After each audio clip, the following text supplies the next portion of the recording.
Hey y'all, I'm Tommy Tomlinson, and from WFAE in Charlotte, this is SouthBound. Conversations with people from all walks of life about how the South shapes who they are and what they do. On the very first page of Carl Hiaasen's new novel, Fever Beach, is a sentence that could only be written by Carl Hiaasen. The hitchhiker placed his backpack on the floorboard and pivoted warily toward the back seat, where he saw an assault rifle, a can of bear spray, a sex doll made to look like the lower torso of a woman, and a pile of clear Ziploc bags. For nearly 40 years, Hiaasen has written sentences like that one, spinning wild tales of bumbling villains and flawed heroes clashing in the cities and swamps of his beloved South Florida. Fever Beach features white supremacists, a sex-crazed congressman, election tampering, and a good guy who enjoys blowing stuff up. In today's episode, we talk about where Hiaasen gets his characters from and how satisfying it is to create a world where the bad guys get theirs. We also talk about his longtime friendship with Jimmy Buffett and his memories of his late brother Rob. We laugh a lot and cry a little in this one. Here's our conversation. Carl Hiaasen, this new book you have, Fever Beach, is dedicated to the memory of Jimmy Buffett. Yeah. I know you were friends with him for a long, long time, and I'm just wondering sort of how that friendship developed. He and I always talked about when it was. It would have been the early 80s. I remember when the first novel that I'd ever written on my own, it was called Tourist Season. And I'm embarrassed, I think it came out in 84, something like that. But he might have gotten an early copy somehow. Anyway, I got a phone call. I was in the newsroom, in the Miami Herald newsroom, sitting at my desk, and I got a call. It was from Jimmy. And he said, I'm stuck on the freeway in LA. I've got one of those, he had one of those phones. It was like a shoebox. And I said, you call me from a car? That's how long ago. Yeah. He goes, I want to option your book. I want to option that book and help make it into a movie. And I said, well, I'd love for you to do that, but it had already been optioned by another company. I said, I wish we just optioned it. And he goes, oh, well, shit. That's Jimmy. He just said, okay. He goes, well, listen, I'll be back in Florida in a couple of weeks. Let's go to a ball game or something. And so we did. I think he came and picked me up at the Herald. I don't know if the Heat was playing then, but I think we went to a basketball game and I'd see him and we just became friends. And a lot of it was because not just the Florida, they had Florida in common, but he was a voracious reader. Like a lot of rock stars, pop stars are on the road a lot, and they get a lot of time between gigs to read. As I've learned, I've gotten to meet, luckily, so many of sort of my musical idols over the years because I found out they don't have a lot to do during the day sometimes. So Jimmy was a reader.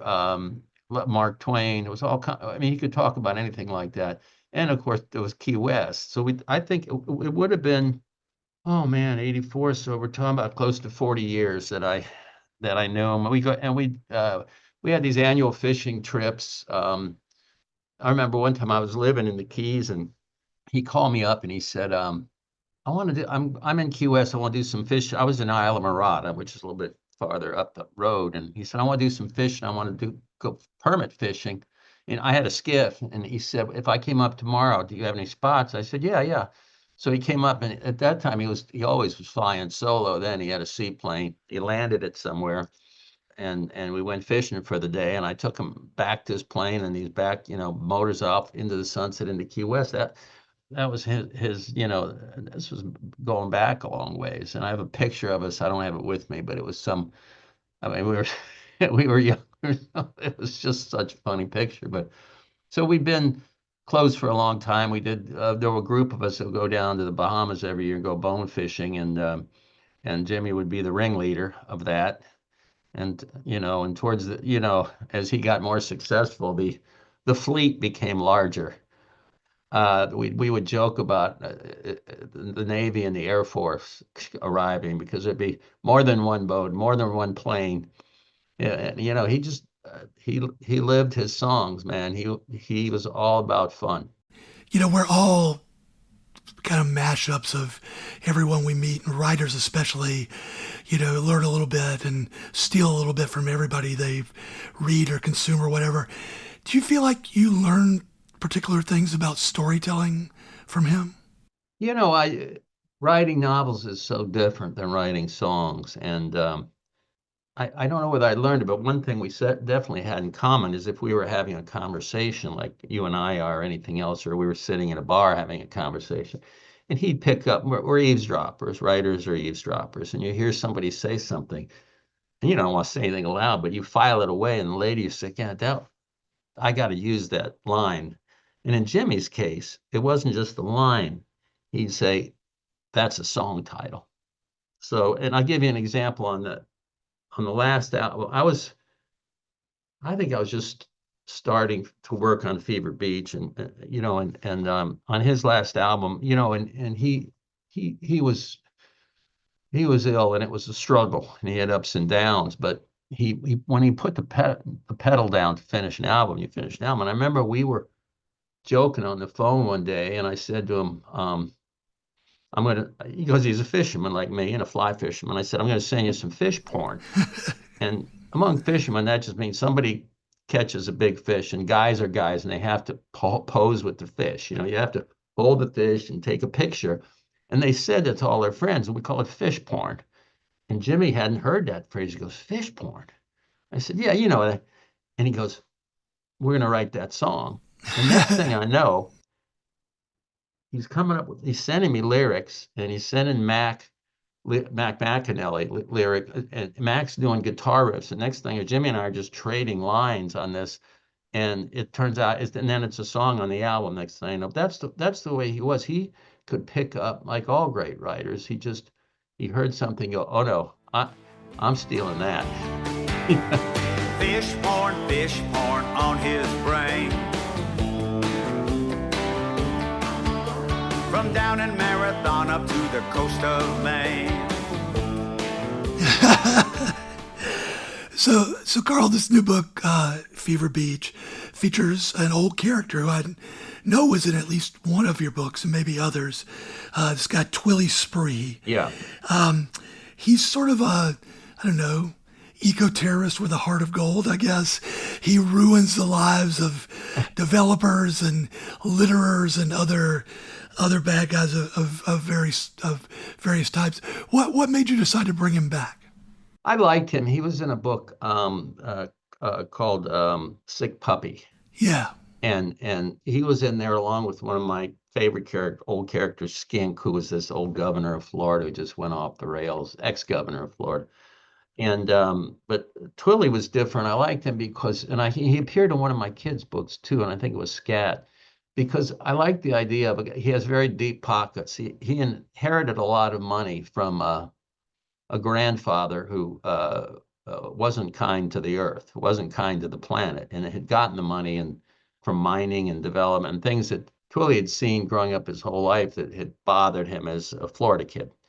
So he's got deep pockets. He's a solo operator. And on the one hand, he can fund big lawsuits, and on the other hand, he can make things happen at a more organic level, a street level, if you were. And I just like the idea that he had the same heart and the same goals as somebody like Skink, but he came from a different background. He came from a so-called respectable background, and he could move in those circles, but when he gets pissed, he has a bottomless resources to make things happen in a good way for a good cause. So I liked him in that book, and he was one of the characters I didn't think I was quite finished with. Sometimes, most of the time in my case, I'm pretty much done with the characters. Skink would be an exception to that, and Mick Stranahan, this character, lived in Stiltsville. He was in a couple of novels. I liked him. He was in Skinny Dip and Skin Tight. For the most part, the rest of the characters kind of I know when I'm sort of finished with them. I don't mean in a mean way. It's just that I don't know what other kind of story they would fit in. But in this case, Twilly, especially in our day and time that we're living in now, I see him as active. In this book, he gets into some big projects that I won't give away, but he also does some smaller things like he sees a guy poop in the ocean, Yep. and basically he makes the guy go get it Yeah. and clean it up. Can you imagine an alternate universe where you would have been Twilly? It wouldn't have been that far away from the real universe but I think we've all seen that kind of thing happen, where somebody just does something abominable. And, if you grew up in a place that you care about, wherever it is, and, it's your backyard, your hometown, whatever, and somebody's just trashing it, or in this case, taking a dump right in the ocean, which people do. There are people that just turn and walk away and say, "Oh, what a pig," and there are people like Twilly that say, "Excuse me, just a second." And when I lived down in the Keys, Tommy, I knew a couple guys like that who they didn't turn away. They, in the first book that Twilly was in, it's like probably it kind of starts out with there's a guy driving in front of him on the turnpike or wherever, and he's throwing garbage out this car window. We've all seen that happen, right? And we just think, what an a-hole. But Twilly goes, no. And he follows the guy, finds out where he lives. And he arranges for the guy has a BMW convertible, not like it would matter what kind of convertible.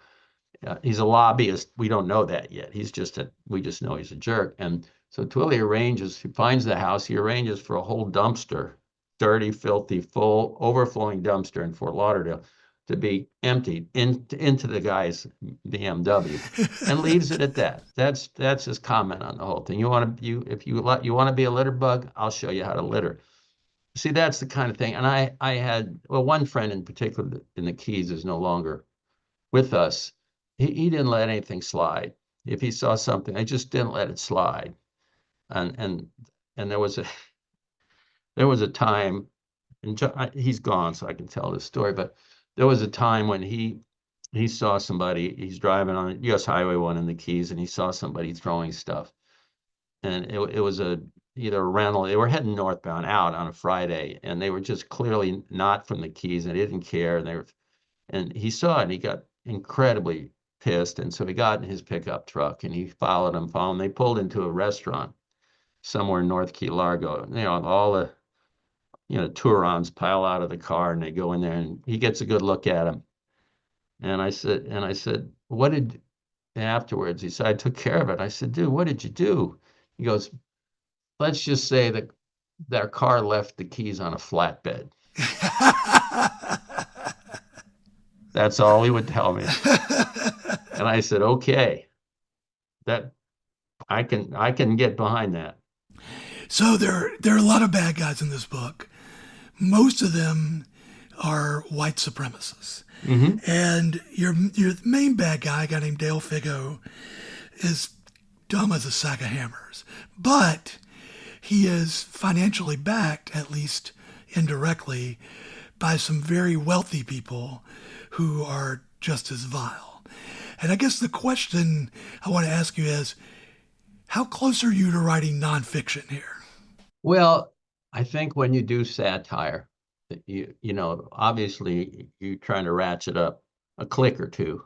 But these days it's harder and harder to stay ahead of it because the truth is so absurd. When the January 6th riot happened, it was discovered that the heir to the public supermarket fortune, one of them, had contributed quite a lot of money to the rally, to fund the rally that really sparked and precipitated the assault on the Capitol, where people were beating on police officers, right? Spraying them with Raid and bear spray and all that kind of stuff. It was an absolute assault, right? All that had happened, and the Publix was immediately trying to issue press. She's a private citizen; she can do what she wants. But you obviously think about that. All those people didn't get there on their own dime. All those thousands of people, and Florida led all the states in the number of January 6th defendants. We had more folks from Florida that were arrested and prosecuted. Now, the other side of it, they might have been the stupidest ones to, they had to do the selfies, they had to broadcast and let the whole know, we're not talking about geniuses here because I don't think they were that hard to catch. But in any case, Florida, of all states, produced more of those defendants. So those two things were working in my head. And I was thinking in particular, and I won't give it away in the novel, but one of the bad guys, one of the main, not villains, but, bumblers, he had made a critical mistake. He was in Washington on January 6th, and he went in, and he was one of the people that decided to defecate in the Capitol. He thought that would be the proper political statement. And without giving too much away, he chose an inappropriate target for his cause. He defecated on the wrong statute, and so he got 86th from his group. The Proud Boy, they just cut him. And you've got to be a pretty much an idiot to get cut from one of these groups. Really, you've really got to be a bumbler if you can't make that cut, if the bar is that low. So, and here's the other thing that inspired me in kind of a bad way. Oh wait, can I show you something? Hold on.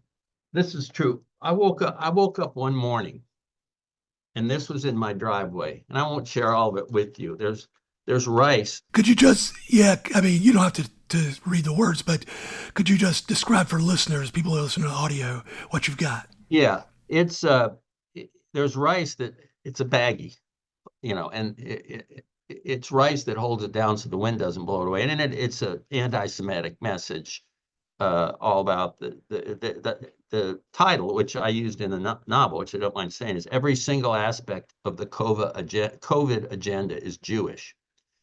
And along with a long list of enemies' names, and then a barcode and everything else in there. And I'm not in a gated community. I just live in a regular suburban community, and all up and down our street, these were in the driveway. It had been happening in Palm Beach County, south of us, Martin County, certain neighborhoods.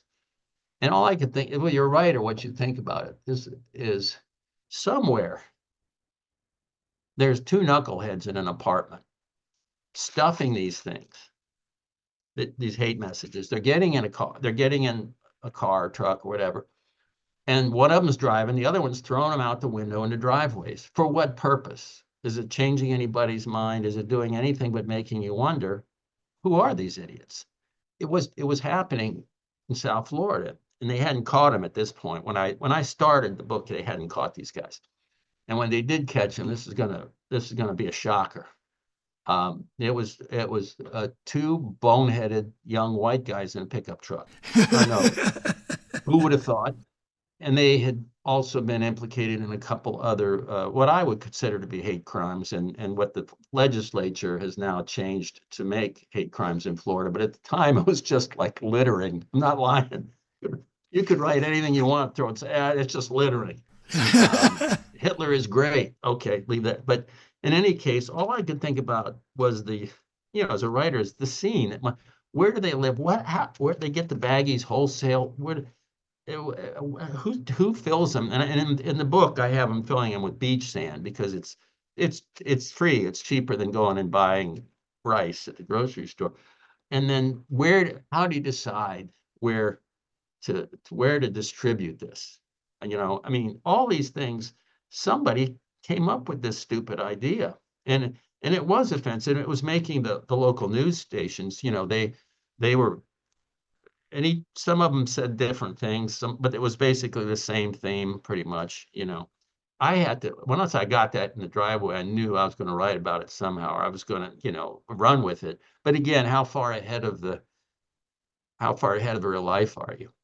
When you write these things and sort of lampoon these guys and have them, eventually get what's coming to them in one way or another, is that cathartic for you, like as a human being, after reading all the news and experiencing the terrible stuff that goes on?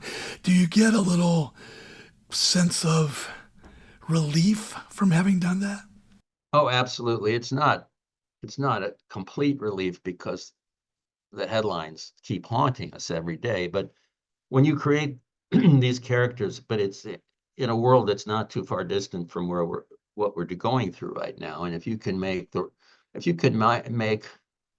create some justice, especially poetic justice at the end, and make it satisfying, that's exactly what they deserve. I'm not an idiot. I was my whole lifetime in journalism. I know there aren't a lot of happy endings to stories. In real life, there just aren't, and you didn't get to write a lot of warm, fuzzy, feel-good endings. You're constricted by what really happens. For instance, in real life, some of these troglodytes that were beating on those police officers, many of them got pardoned. Many of them got pardoned for hitting police officers, hurting police officers. That's something that in writing satire, writing fiction, you wouldn't even think of that. Oh, they're going to get off because it's not a big deal to beat on a police officer. It's so horrible that you can't imagine that really happened. It happened. So do you want something bad to happen to somebody in fiction? You can get, and I do this in all my notes. It's very selfish, Tommy, by the way. It's extremely selfish. What I do is because if any writer who tells you that they're not writing first and foremost for themselves is lying to you. You're writing to entertain yourself. I mean, it's not entertaining at the time you're doing it. You're busting your ass to do it. But at the end result has to be something that satisfies you or it pleases you before you even send it out and to get it published or anything. I mean, and a lot of it is, I think writers not chasing their own demons, but kind of reaching for some sense of right and wrong and making the good guys win. When we come back, Carl Hiaasen talks about how the TV show based on his novel Bad Monkey was invaded, not by monkeys, but by deer. So they showed up every day and tried to steal the Krispy Kreme donuts. That and more ahead on Southbound. Before we get back to this episode, I wanted to ask for a little help with something. If you enjoy Southbound, please give us a good rating and write us a review on Apple Podcasts or whatever podcast provider you have that allows such things. The more reviews and better ratings we get, the better chance there is that other listeners can find us. But to be honest, I'd just as soon you tell people about Southbound through good old word of mouth. If you could recommend it to just one person you know, somebody you might think would enjoy interesting conversations about the South, I'd be deeply grateful. If you have any thoughts about the show, guests to recommend, or anything that you think might make Southbound better, you can email me at ttomlinson@wfae.org. Thanks so much for giving us a little bit of your time. And now, back to my conversation with Carl Hiaasen. So there's this old Southern saying, I could talk about my mama, but don't you dare talk about my mama. And I wonder if you feel that way about Florida a little bit, that you kind of have the license to satirize what goes on there because you've lived there all your life. But does it get on your nerves when people from the outside try to do similar things? That's a good question. You feel protective, certainly, of a place you care about. It's changed so much that it's unrecognizable, at least where I grew up down in South Florida. But it's still, and there's enough good people here. We have more than 22 million people in this state right now. And not all of them, in fact, many of them came here for the right reasons, moved here for the right reasons, and fell in love with the place when they get here. And some of the strongest environmental voices and some of the fiercest crusaders for preserving what we can in Florida are people that weren't born here. There were plenty of folks in my generation that were happy to take a check and say, yeah, bring in your bulldozers. This will be fine with me. You know what I'm saying? There's no real badge to being a Floridian if you just forsake the place or sell it out, which a lot of people did. I don't know if it's I've been asked, was this kind of a love-hate? I love the place. I don't love what's happened to it, and I don't love all the people that moved in. I don't, not all of them, and certainly there's a predator element. By that, I don't mean a sexual predator element, but when you, for instance, you have a lot of older people, retirees that have been moving here since I was a kid in the 50s, right? And settling in what we call the Gold Coast, Palm Beach, Broward County, Dade County, and then on the West Coast, from different parts of the Midwest, the Northeast. It was just that's where they came to get out of the cold weather when they got old, right? But along with that mass migration, there was a whole bunch of doctors, lawyers, not bankers, but money guys who would take advantage. Not obviously there's great doctors and great lawyers, but there was also scammers who, one profession or another, who knew that old folks were a target, and it remains true to this day, and they came along for the ride. And it's just like, I always liken it's like the saber-toothed cats that used to follow the nomadic Neanderthal humans as they moved from cave to cave. Somebody's getting picked off at the end. If you're 2 steps slower, you get picked off. And that might be true everywhere, but Florida was such a unique place because people just pile in, and it's slacked off quite a bit because of the cost of living here. People are discovering when they open their property insurance bill and their windstorm bill and their taxes that it ain't that cheap a place to live. Fever Beach, the actual Fever Beach in the book, seems like kind of an idyllic place. It's like hard to get to, there's not many people around. It's beautiful. Yeah. Is that based on somewhere real, or are there still real places like that in Florida? Yeah. There are, and I'm not going to tell you where that is, but of course, I would expect no less. There are surprisingly beautiful stretches of the beach that have not, certain areas that haven't been developed, and where they still have dunes. They have the sea oats and the dunes. It's usually pretty far away from a major airport or I-95. It's not where the highways get close to the coast is where you see that. You won't see that anymore, but there's certain places that are still kind of, you have to hop off and drive a while to get there. And you're amazed by how pristine and beautiful it is. And this place is I'll just say it's up the coast a ways from me. I'm in Vero Beach, and I'll also say that it's protected. It has some federal protection, so they can't do everything. But it's still, you're on a sandy beach and think, how can there not be high rises? This Florida. What's wrong? I also wonder, we talk about sort of the human villains, or the people like the developers and that sort of thing. But there's also obviously climate changes happening there. That's human causing. I just wonder, from your life down there, particular things that maybe you're seeing or have seen, where you're like, oh man, things have drastically changed that aren't high rises or whatever. No, the climate thing is real, and the Gulf Coast hurricanes we've had. The Gulf is up. I don't want to know how many inches since I was a kid, but it's palpable. It's visible. You can see in the Florida Bay, parts of the Everglades. So that when you get a storm, yes, the wind damage is dramatic, but 90% of the deaths and damage is from flooding, because there just isn't any. The islands that didn't used to go underwater on a big Gulf hurricane now are all underwater. So if you can be up on stilts, your house can be up on stilts, your car's going to float away. But it's, and there'll be occasional random hurricanes that used to do that back in the old days. But now this flooding is pretty consistent, even with storms that aren't necessarily a Cat 5 or Cat 4. If they're coming a certain way and they've got a surge, and that's just going to get worse. And I'll mention this: the storm that went up to Asheville, North Carolina. Yeah, Helene.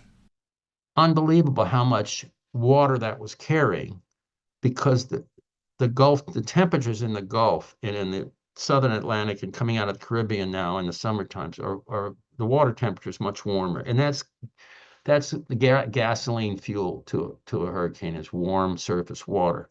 So they're getting bigger, and the load that they're carrying, the precipitation load and the storm load is so much more that storm can get all the way to North Carolina and shatter so many lives, and it's unbelievable what it did to that city and the towns around Asheville.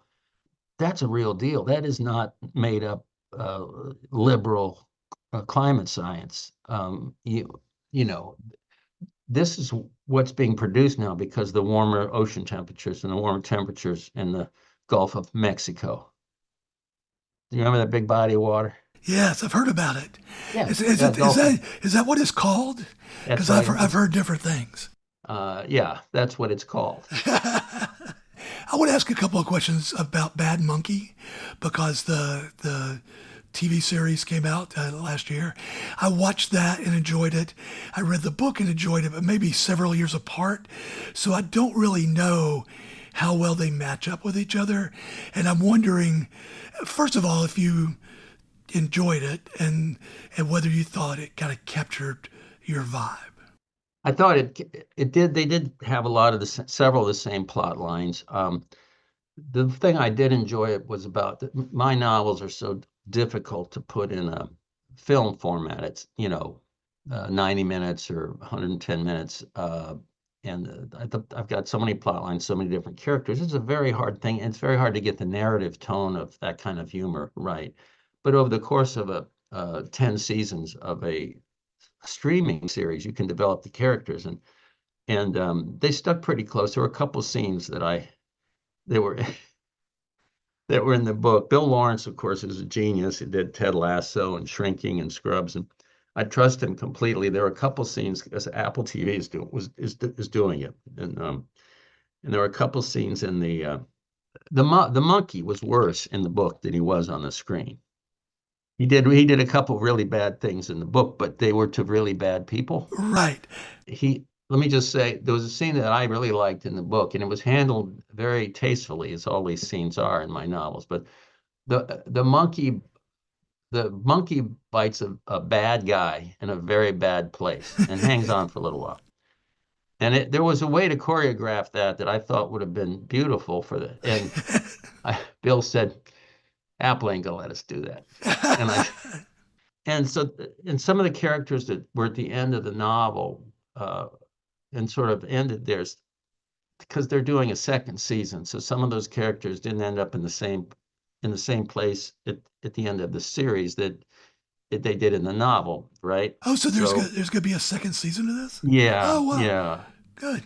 And it's sort of it's not Razor Girl, which is the book that followed up that. It's some of the characters that were in the TV show and in the novel, they extend their plot lines, I guess is the best way to put it. I haven't seen all the outlines yet. They send them to me, but they're supposed to start shooting by the end of the year again. But I'm lucky because in a way I'm on the sidelines, and yet in a way they were so great to include me in everything. And I thought the casting was great. Vince Vaughn was funny as hell. He was perfect for the character of Yancey. I enjoyed the vibe. I enjoyed the soundtrack. All these amazing Tom Petty songs. Great music, yeah. They were redone covers. Tom's family was so generous, and the music was great, and the scenes in the Keys were great.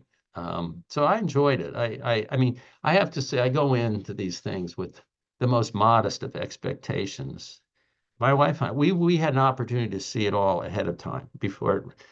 And we decided to just watch it as it dropped on Apple with the rest of the country, not binge it, just to see how it held up week after week, and we enjoyed it. I read something about it where one of the problems, this is kind of something that I thought you probably would have enjoyed, was that the key deer kept getting in the way when they were trying to film. Yeah, and in the novel, Bad Monkey, and keep in mind, it took like 8 years to get this made, going through the Hollywood process. But key deer are this beautiful little endangered species. They're about the size of a golden retriever, and they're endangered and they're protected, highly protected in the Keys. And they're down in the Big Pine Key area where the novel takes place and the story of Bad Monkey starts. And we went to the set one day, and they're shooting a scene with Vince. He's sitting out by the water. And on Big Pine location, they have a stuffed key deer. And I said to Bill, I said, well, what is that? He goes, no, we'll put in the real one with computers afterwards. We needed a deer in the scene. So, and then it turns out the deer have discovered what key deer there are. And there are still little pods of them. They've gotten kind of disturbingly tame, but they discovered the TV set. There were 100 people working, 110 people working on this set. Seriously, it was big. So, and there was a Kraft's food tent every day. Oh. Key deer are not, they're supposed to eat in the mangroves and eat, but people have unfortunately fed them over the years and they got them tame. So they showed up every day and tried to steal the Krispy Kreme donuts.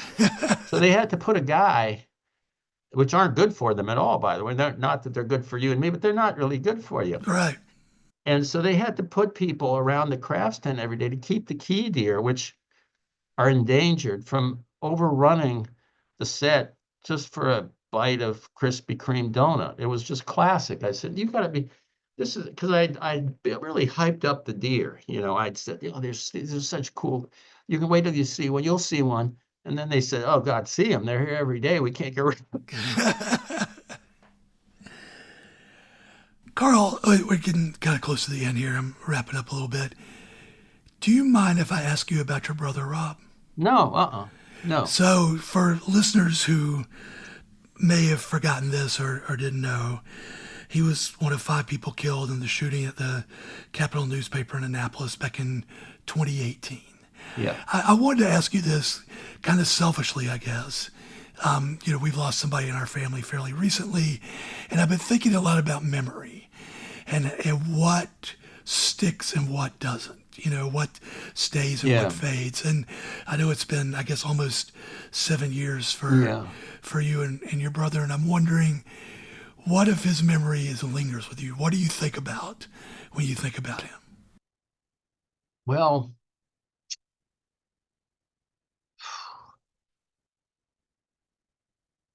we were in the same business.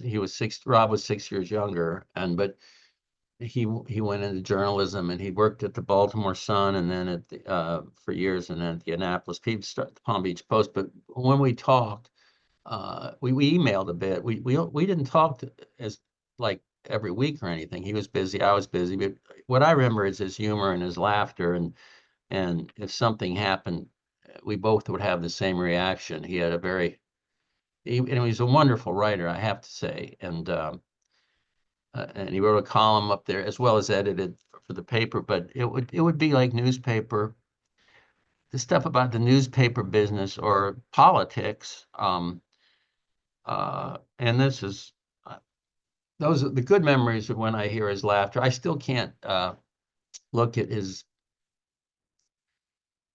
emails or anything yet, but I saved them. Can't look at them, but just a great guy.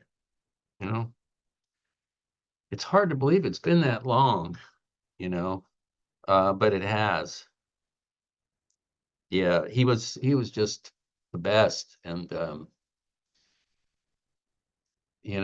irony was that we had the Parkland massacre had occurred in February of that year, a few months before Rob was killed. And that was one of the last things we talked about on the phone, because Parkland High School was very close to Plantation High School, which we all, myself and my sisters and Rob had all attended. It isn't that far away.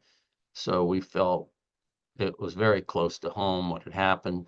And I remember that being ironically, one of our last long phone conversations was about that. And, just nightmare. But I just laugh, in a sense of humor is what I think of. And I see things every day that I wish I could email him about, because he appreciated it. We had a lot of inside jokes. Brothers do, but anyway, That's kind of what I think of. Yeah, thank you, Carl.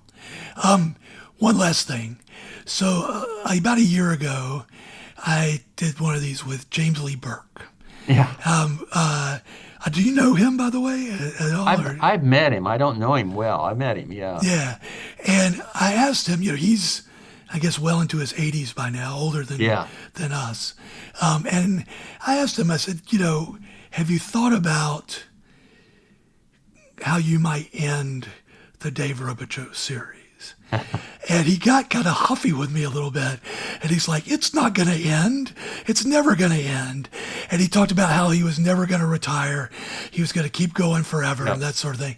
And I wonder, obviously you're younger than him, but I do wonder whether you think about like an end point for all this stuff, or if your plan is just to keep doing it forever. I'll tell you, Tommy, I don't think writers can retire. If they do, they don't do it very well. It was hard for me. I'd written, I'd been with the Herald almost 45 years, and I stopped the column in 2021. And I thought I would miss it more, the column, but it just gave me another day to work on books. And I don't think you know how to stop. Look at Stephen King. Right. That dude could have retired 40 years ago if he wanted to. And he is still one of the most prolific, and he's a serious writer. That he takes every sentence serious. He takes everything seriously. I think and Elmore Leonard, Dutch Leonard, was a good friend of mine. And Jim Harrison, when Jim died, he was sitting at his desk, writing a poem. In the middle of a line, he died of heart attack. But I mean, his pen was literally in his hands, and when he died, that's, in my case, it'll be face down into the keyboard. That's how it's going to go. Because what else are we going to do? We're not, first of all, not qualified to do anything else, writers. Secondly, we'll drive our families crazy if you're wandering around all day. Here, you want me to vacuum? I mean, what am I going to, I can't, I'll drive my wife nuts. This is a safe place for people that are as disturbed as I am, and as most writers, and you're dealing with so much. Most writers I know do it yes, they want to, but because they almost have to. Does that make any sense to you? I don't know what do you do with that kind of energy? In my case, sort of a perpetual state of being pissed off as to what's happening in the world, right? You're pissed off by injustice. You're pissed off by cruelty to other people, things that you see, racism, anti-Semitism. You see these things, and if you write the kind of books I do, this is a way of taking those folks down, the bad people. Because in real life it's tough, but in the books you can do it. Carl Hiaasen's old colleague at the Miami Herald, Dave Barry, once defined humor this way: a sense of humor is a measurement of the extent to which we realize that we are trapped in a world almost totally devoid of reason. Carl Hiaasen's books are funny as hell, but there's a fury bubbling underneath every page at the real-life scammers, racists, corrupt politicians, and wicked financiers who seem to win more often than they lose. Hiaasen has witnessed up close what those people have done to the Florida he loves. And he's decided, reasonably, that one of the only proper responses is to mock them without mercy. Even though his books are often gory and profane, they end up being an odd sort of comfort food. They help us imagine what it's like for this lopsided world to spin in the direction of justice. They give us some hope that justice can be found outside of the covers of a novel. And they remind us that the absolute worst thing you can do to bullies is laugh at them. SouthBound is a production of WFAE in Charlotte. Our editors are Eli Portillo and Jen Lang. Our main theme music comes from Joshua Lee Turner. You can listen to this and other episodes of SouthBound on Apple Podcasts, Spotify, the NPR app, or wherever else you listen to podcasts. Subscribe for free to get each new episode sent to you when it's ready. You can also find Southbound on our website. Just go to wfae.org/podcast/Southbound. See y'all next time. Thanks for listening.